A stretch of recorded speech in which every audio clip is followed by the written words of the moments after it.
ما بعد فأعوذ بالله من الشيطان الرجيم بسم الله الرحمن الرحيم إن الله لا يغفر أن يشرك به ويغفر ما دون ذلك وقال الله تعالى في موضع آخر لئن أشركت ليحبطن عملك قال النبي صلى الله عليه وسلم من قال لا إله إلا الله فقد دخل الجنة أو كما قال عليه الصلاة والسلام صدق الله العظيم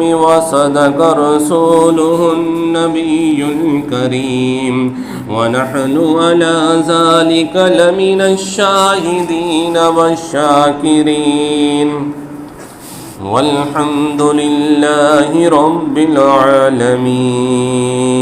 میرے واجب القدر، میرے واجب الاحترام بزرگوں اور دوستوں، میں نے آپ کے سامنے قرآن مجید فرقان حمید کی تلاوت کی اور احادیث رسول اللہ صلی اللہ علیہ وسلم میں سے چند احادیث بیان کی۔ دعا ہے اللہ تبارک و تعالیٰ کی حضور مجھے ان آیات اور احادیث کا مطلب سمجھانے کی اور ہم سب کو سمجھنے کی اور ہم سب کو اس پہ عمل کرنے کی توفیق عطا فرمائے۔ میرے واجب القدر، میرے واجب الاحترام بزرگوں اور دوستوں، قرآن پاک کے اندر اللہ تبارک و تعالیٰ نے جا بجا اپنی توحید کا تذکرہ فرمایا، اور اتنا زیادہ تذکرہ ہے توحید کا، فرمایا کہ ہر دوسری آیت میں، ہر آیت میں، ہر رکوع میں، ہر پارے میں اللہ تبارک و تعالیٰ نے اپنی وحدانیت کا تذکرہ کیا۔ میں ایک ہوں، میرا کوئی شریک نہیں، پوری صورت ہی اسی موضوع پر ہے۔ قل هو اللہ احد، آپ کہہ دیجئے وہ اللہ ایک ہے۔ اللہ الصمد، اللہ بے نیاز ہے، نہ وہ کسی کی اولاد ہے نہ اس کی کوئی اولاد ہے، اور اس کا ہمسر کوئی نہیں ہے، اور اس کا ہمسر کوئی نہیں، اس کا کوئی شریک نہیں۔ قرآن پاک کے اندر مختلف جگہوں پر بار بار توحید کا تذکرہ آیا۔ دنیا کے اندر اگر ہم سے کوئی بات، ایک ہی بات بار بار کرتا ہے تو ہم اس کو برا سمجھتے ہیں، اور کسی آدمی کی یہ عادت بن جائے کہ ایک ہی بات کو بار بار وہ کرتا ہے تو ہم یہ سمجھتے ہیں کہ شاید اس کے اندر کوئی دیوانگی کا شائبہ ہے۔ لیکن ایک ہی ماں اپنے بچے کو بار بار ایک چیز سمجھاتی ہے۔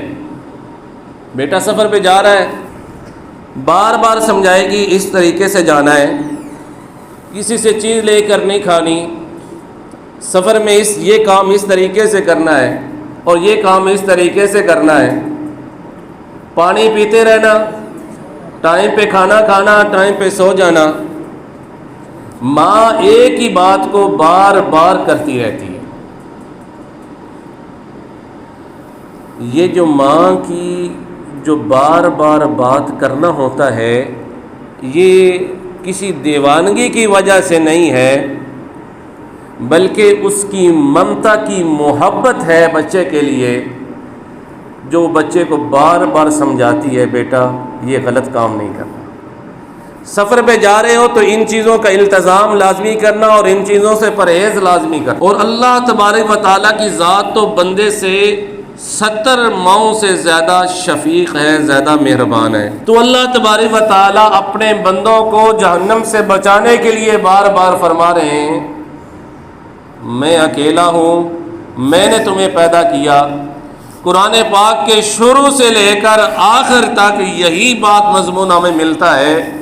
آخر میں جب ہم سورۃ نبا پڑھتے ہیں تو اللہ تعالیٰ فرماتے ہیں وَخَلَقْنَاكُمْ أَزْوَاجًا، ہم نے تم کو پیدا کیا، یہ جوڑے جوڑے بھی ہم نے پیدا کیے، وجعلنا اللیل لباسا، یہ رات کو ہم نے پیدا کیا، وجعلنا نومکم سباتا، جو نیند تم حاصل کرتے ہو رات کو، جو سکون لیتے ہو، یہ ہم نے تمہارے لیے بنایا، وجعلنا النہار معاشا، یہ دن کو ہم نے بنایا، یہ دن کو جو روزی تم کماتے ہو یہ ہم نے پیدا کیا، وانزلنا من المعصرات ماء ثجاجا، یہ آسمانوں سے جو بادل برستے ہیں، آسمانوں سے جو میںہ برستا ہے، آسمانوں سے جو بارش برستی ہے، فرمایا یہ برسانے والا کون؟ فرمایا یہ ہم نے برسائی، انزلتموہ من المزن ام نحن المنزلون، کیا تم اسے اتار سکتے ہو؟ نہیں اتار سکتے۔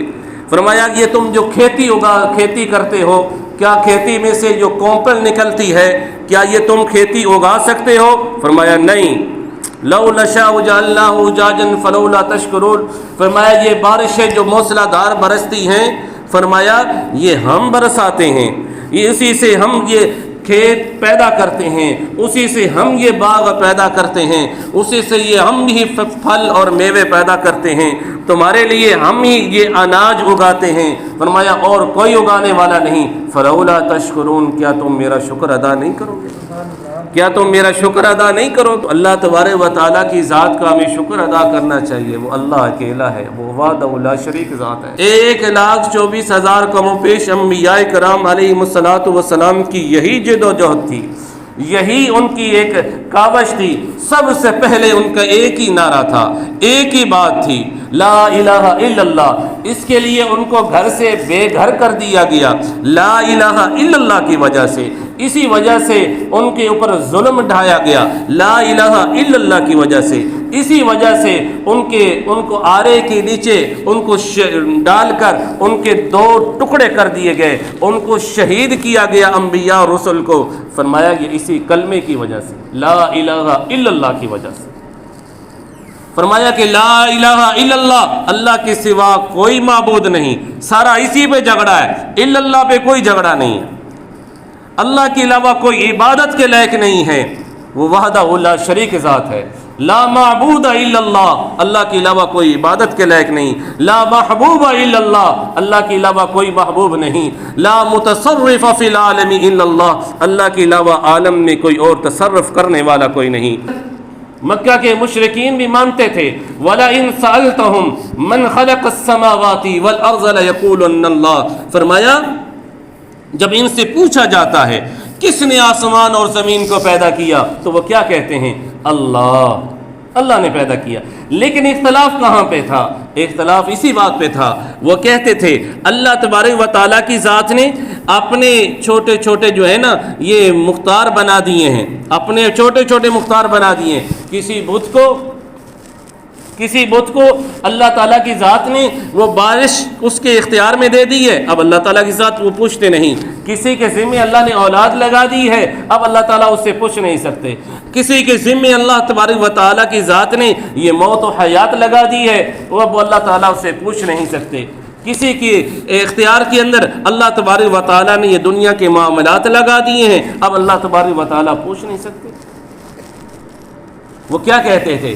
لبیک اللہم لبیک لبیک لا شریک لک لبیک، یہ حج کے دوران وہ آواز بھی لگاتے تھے، آگے کیا کہتے تھے؟ ہم یہیں پہ کہتے ہیں لبیک اللہم لبیک لبیک لا شریک لک لبیک، یہ ہم آواز لگاتے ہیں، یا اللہ تیرا کوئی شریک نہیں، یا اللہ تیرا کوئی شریک نہیں، میں تیرے دربار پہ حاضر ہوں، میں تیرے دربار میں حاضر ہوں۔ لیکن وہ آگے کیا کہتے تھے؟ الا تملیکہ ما ملک، مگر وہ جن کو تو نے اختیار دے دیا، مگر وہ جن کو تو نے اختیار دے دیا۔ ساری بات یہیں پہ ہے، ساری بات یہیں پہ ہے، یہیں پہ نتیجہ نکلتا ہے، یہیں پہ اختلافات بنتے ہیں، یہی ساری چیز ہے جو بنیاد ہے۔ فرمایا کہ سارے سیدنا نوح علیہ السلام نے 950 سال تبلیغ کی اور ایک ہی بات کی، لا الہ الا اللہ، لوگوں لا الہ الا اللہ پڑھ لو کامیاب ہو جاؤ گے، اللہ کے علاوہ کوئی عبادت کے لائق نہیں، اللہ کے علاوہ کوئی متصرف نہیں، اللہ کے علاوہ کوئی محبوب نہیں، اللہ کے علاوہ کوئی شریک نہیں، اللہ کا کوئی شریک نہیں۔ تو اسی بات کو لے کر 950 سال انہوں نے تبلیغ کی، لیکن نہ مانے۔ فرمایا 70 یا 71 یا 72 آدمی مسلمان ہوئے، اس کے علاوہ کوئی مسلمان نہ ہوا۔ تو اللہ تبارک و تعالیٰ کی ذات نے ان کے سارے جتنے بھی لوگ تھے سب کو نیست و نابود کر دیا، صرف اسی کلمے کو چھوڑنے کی بنا پر۔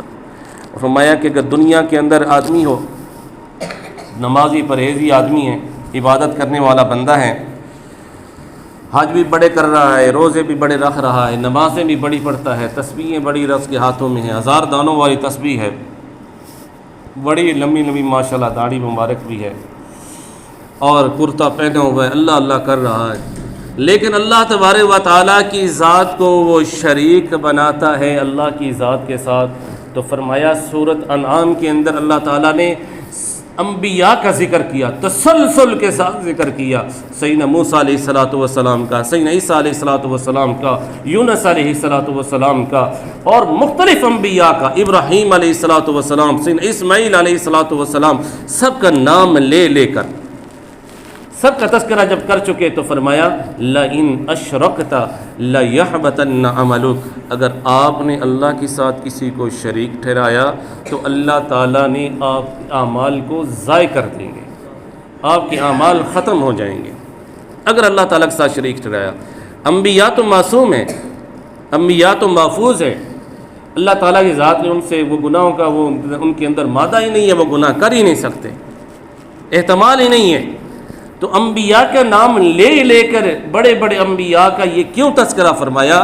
یہ ہمیں سمجھانے کے لیے، یہ ہمارے سمجھانے کے لیے، ہمیں سمجھانے کے لیے۔ دیکھ لو یہ توحید کا مسئلہ کتنا بڑا مسئلہ ہے، باز آ جاؤ۔ اب تم نے رزق مانگنا ہے تو اللہ تعالیٰ کی ذات سے مانگو، تم نے اگر اپنے لیے کچھ بھی چیز مانگنی ہے تو اللہ تعالیٰ کی ذات سے مانگو۔ اللہ تعالیٰ کی ذات خود فرما رہی ہے میں تمہارے شاہ رگ سے بھی زیادہ قریب ہوں، میں تمہاری شاہ رگ سے بھی زیادہ قریب ہوں، مجھ سے مانگو میں تمہیں عطا کروں گا۔ بار بار فرماتے ہیں میں دنیا والوں سے مانگو گے تو وہ دنیا والے ناراض ہو جائیں گے، مجھ سے مانگو گے میں ناراض نہیں ہوں گا، میں تمہیں عطا کروں گا۔ سیدنا ابراہیم علیہ السلام نے جو تبلیغ فرمائی اس کو سمجھانے کے لیے پہلی بات یہ فرمایا فلما جن علیہ اللیل رأى کوکبا، قرآن پاک کے اندر اللہ تعالیٰ فرماتے ہیں جب رات آ گئی ستارے روشن ہو گئے تو فرمانے لگے کہ یہ میرے رب ہیں، یہ میرے رب ہیں۔ جب وہ ستارے جو ہے وہ ختم ہو گئے، اس کے اندر وہ روشنی ختم ہو گئی تو فرمایا فلما افل قال لا احب الافلین، یہ ستارے تو غائب ہو گئے، غائب ہونے والوں کو تو میں پسند نہیں کرتا، اب یہ ہمارا جو رب ہے وہ تو غائب ہوتا نہیں ہے تو میں اس کو رب کیسے بناؤں؟ آخر سورج جو ہے وہ بڑی آب و تاب کے ساتھ روشن ہو گئے۔ فرمایا کہ یہ میرا خدا ہے، یہ اسے میں رب مانتا ہوں۔ اور جب شام ہوئی سورج بھی غروب ہو گیا تو اس وقت فرمایا فلما افلت قال لئن لم يهدني ربي لاكونن من القوم الظالمين، فرمایا کہ یا اللہ اگر تو نے مجھے ہدایت نہ دی، میری رہنمائی نہ کی تو میں تو قوم ظالمین میں سے ہو جاؤں گا، گمراہوں میں سے ہو جاؤں گا، یا اللہ میری رہنمائی کرو۔ فرمایا یہ ہمارے سمجھانے کے لیے تھا، قوم کو سمجھانے کے لیے تھا، یہ ستارے کچھ نہیں، یہ چاند کچھ نہیں ہے، یہ سورج کچھ نہیں ہے، فرمایا وہ اللہ تبارک و تعالیٰ کی ذات ہے جس نے مجھے پیدا کیا اور تم کو بھی پیدا کیا۔ جب یہ بات کی تو پھر نمرود کہنے لگا کہ میں بھی موت اور زندگی دے سکتا ہوں۔ دو قیدیوں کو بلایا، ایک وہ جو رہا ہونے والا تھا اس کو پھانسی دے دی اور جس کو پھانسی ہونی تھی اس کو رہا کر دیا، کہنے لگے دیکھو میں بھی موت دیتا ہوں اور میں بھی زندگی دیتا ہوں۔ فرمایا کہ یہ سمجھ نہیں سکا، فرمایا کہ اس کو سمجھاتا ہوں۔ فرمایا میرا خدا وہ ہے، میرا اللہ وہ ہے، میرا رب وہ ہے، میرا خالق وہ ہے، میرا مالک وہ ہے جو سورج کو طلوع کرتا ہے مشرق سے اور مغرب کے اندر اس کو غروب کرتا ہے۔ اگر تو اپنے آپ کو خدا کہتا ہے تو مغرب سے سورج کو طلوع کر کے دکھا۔ فرمایا قرآن پاک کے اندر اللہ تعالیٰ فرماتے ہیں فَبُہِتَ الَّذِي كَفَرَ، کافر مبہوت ہو گیا، حیران ہو گیا، اس کا کوئی جواب نہ دے سکا۔ قرآن پاک کے اندر اللہ تبارک و تعالیٰ جا بجا اپنی وحدانیت کا ذکر فرماتے ہیں۔ فرمایا کہ الحمدللہ رب العالمین، تمام تعریفیں اللہ کے لیے ہیں جو تمام جہانوں کو پالنے والا ہے۔ در حقیقت دنیا میں فرمایا کہ ہر حامد کی ہر حمد، ہر مقام میں، ہر زمان میں یہ اللہ ہی کے لیے ہیں۔ دنیا میں جتنی بھی تعریفیں کو کسی کے کر رہا ہے، کسی کے حسن کی تعریف ہے، کسی کے جمال کی تعریف ہے، کسی کے کردار کی تعریف ہے، کسی کے مال کی تعریف ہے، فرمایا وہ صبح کر رہا ہے، وہ شام کو کر رہا ہے، وہ پہلے تھا، ہزاروں سال پہلے اس نے کسی کی تعریف کی، ہزاروں سال کے بعد میں کسی کی تعریف کرے گا۔ فرمایا جتنی بھی وہ تعریفیں ہیں وہ در حقیقت کس کی تعریفیں ہیں؟ وہ اللہ کی تعریفیں ہیں۔ الحمدللہ رب العالمین، تمام تعریفیں اللہ کے لیے ہیں۔ فرمایا کچھ کام ایسے ہوتے ہیں، علماء کرام نے اس کے اندر لکھا ہے، فرمایا کہ امام راضی رحمہ اللہ تعالیٰ عنہ تفسیر راضی کے اندر، ان کی تفسیر کبیر ہے، تفسیر راضی اس کو کہتے ہیں، اس کے اندر اس کے اندر ایک واقعہ لکھا ہے الحمدللہ رب العالمین کے تحت۔ فرمایا کہ ہر کام کی اللہ تبارک و تعالیٰ کی کوئی نہ کوئی مصلحت ہوتی ہے، تو فرمایا کہ اللہ تعالیٰ میں فرماتے ہیں کہ دریائے دجنہ کے کنارے جو بغداد کے اندر ایک دریا ہے، تو بزرگ ایک چل رہے تھے تو انہوں نے دیکھا کہ ایک بچھو ہے جو چل رہا ہے۔ فرمایا کہ یہ بچھو جو ہے اللہ تعالیٰ کی جو ایک ایک ذرہ جو ہے، ایک ایک پتہ بغیر اللہ تبارک و تعالیٰ کی حکم کے، بغیر اس کی مصلحت کے وہ حرکت نہیں کر سکتا۔ فرمایا یہ ان کے ذہن میں تھا تو وہ اس بچھو کے پیچھے چل پڑے۔ کہتے ہیں کہ چلتے چلتے وہ بچھو دریا کے کنارے پر آیا۔ جب دریا کے کنارے پر پہنچا تو وہاں پہ ایک کچھوا آیا اور وہاں پہ اسی وقت وہ دریا کے کنارے پر لگا، وہ بچھو اس کے پر بیٹھ گیا ہے۔ وہ چل پڑے دریا کی موجوں کی طرف، آگے دوسرے کنارے کی طرف۔ تو کہتے ہیں میں نے بھی کشتی لی، میں بھی ان کے پیچھے چل پڑا، تو میں نے دیکھا دریا کے دوسرے کنارے پر اس کچھوے نے اس بچھو کو اتارا ہے، تو وہ بچھو دوڑتا ہوا جا رہا ہے۔ ایک آدمی سویا ہوا ہے، میں نے سمجھا کہ یہ سوئے ہوئے آدمی کو جا کر یہ ڈس لے گا، لیکن اچانک مجھے نظر آیا کہ وہاں پہ ایک سانپ ہے جو بالکل اس آدمی کو لڑنے والا ہے۔ وہ کھڑا ہے، سانپ اپنا منہ کھڑا کر کے بیٹھا ہوا ہے اور اس آدمی کو لڑنے والا ہے۔ وہ مانتے ہیں کہ وہ بچھو فوراً اس سانپ کے سر پر پہنچا اور اس کو ڈنگ مارا، اس سانپ کو مار دیا، اتنا سخت ڈنگ مارا، اور وہاں سے وہ واپس بچھو جا رہا تھا۔ اچانک اس آدمی کو نیند سے بیدار ہوا تو وہ بچھو کو مارنے کے لیے اٹھا، تو میں نے اس آدمی کے ہاتھ کو پکڑ لیا۔ فرمایا یہ تمہارا محسن ہے جو اتنی دور سے اللہ تعالیٰ نے اس کی ڈیوٹی لگائی کہ وہ آئے اور وہ دریا جو تیر نہیں سکتا تھا وہ دریا تیر کر آیا۔ اللہ تعالیٰ کی ذات نے وہ سبب پیدا کیا اور آ کر تیری زندگی اس نے بچائی ہے۔ سانپ تجھے ڈسنے والا تھا، سانپ کو اس نے مار دیا اور اب یہ واپس جا رہا ہے، اور اب اپنے محسن کو آپ وہ پتھر اٹھا کے مارنے لگے ہو، ایسا نہ کرو۔ فرمایا یہ اللہ تبارک و تعالیٰ کی ہر کام کے اندر کوئی نہ کوئی مصلحت ہے، ہر کام میں کوئی نہ کوئی مصلحت ہوتی ہے۔ تو فرمایا کہ الحمدللہ رب العالمین، تمام تعریفیں اللہ کے لیے ہیں جو تمام جہانوں کو پالنے والا ہے۔ فرمایا الرحمن الرحیم، جو بڑا مہربان نہایت رحم کرنے والا ہے۔ فرمایا کہ اللہ تبارک و تعالیٰ کی رحمان یہ صفت ہے جو دنیا کے اندر اللہ تعالیٰ ہر مسلمان کو نصیب فرما رہے ہیں اور ہر انسان کو نصیب فرما رہے ہیں۔ یہاں اللہ تعالیٰ ہمیں رزق نصیب فرماتے ہیں، ہر ایک کو مل رہا ہے، مومن کو بھی مل رہا ہے، کافر کو بھی مل رہا ہے، اور اللہ تعالیٰ صحت نصیب کرتے ہیں، مومن کو بھی مل رہی ہے، کافر کو بھی مل رہی ہے۔ اللہ زندگی نصیب کرتے ہیں، مومن کو بھی مل رہی ہے اور کافر کو بھی مل رہی ہے۔ فرمایا کہ الرحمن، یہ بڑا مہربان ہے، بڑا مہربان ہے۔ الرحیم، جس کی رحمت کامل ہے اور زیادہ ہے، جس کی رحمت کامل ہے اور زیادہ ہے، اور اللہ تبارک و تعالیٰ کی رحمت کامل ہوگی وہ قیامت کے دن ہوگی۔ فرمایا مومنین کو اللہ تعالیٰ جنت میں داخل کر دیں گے اور کفار کو جہنم میں داخل کر دیں گے۔ یہ اللہ تعالیٰ کی مہربانی کی، اس کی رحیم ہونے کی یہ کمال ہوگا کہ اللہ تعالیٰ مسلمانوں کو جنت میں داخل فرما دیں گے۔ تو فرمایا اللہ تبارک و تعالیٰ کی ذات وحدہ لا شریک ہے۔ قرآن پاک کے اندر بھی یہی ارشاد فرمایا، حدیث مبارکہ میں فرمایا آپ علیہ الصلوۃ والسلام نے، اے معاذ کیا تم جانتے ہو کہ بندے کا حق اللہ پر کیا ہے؟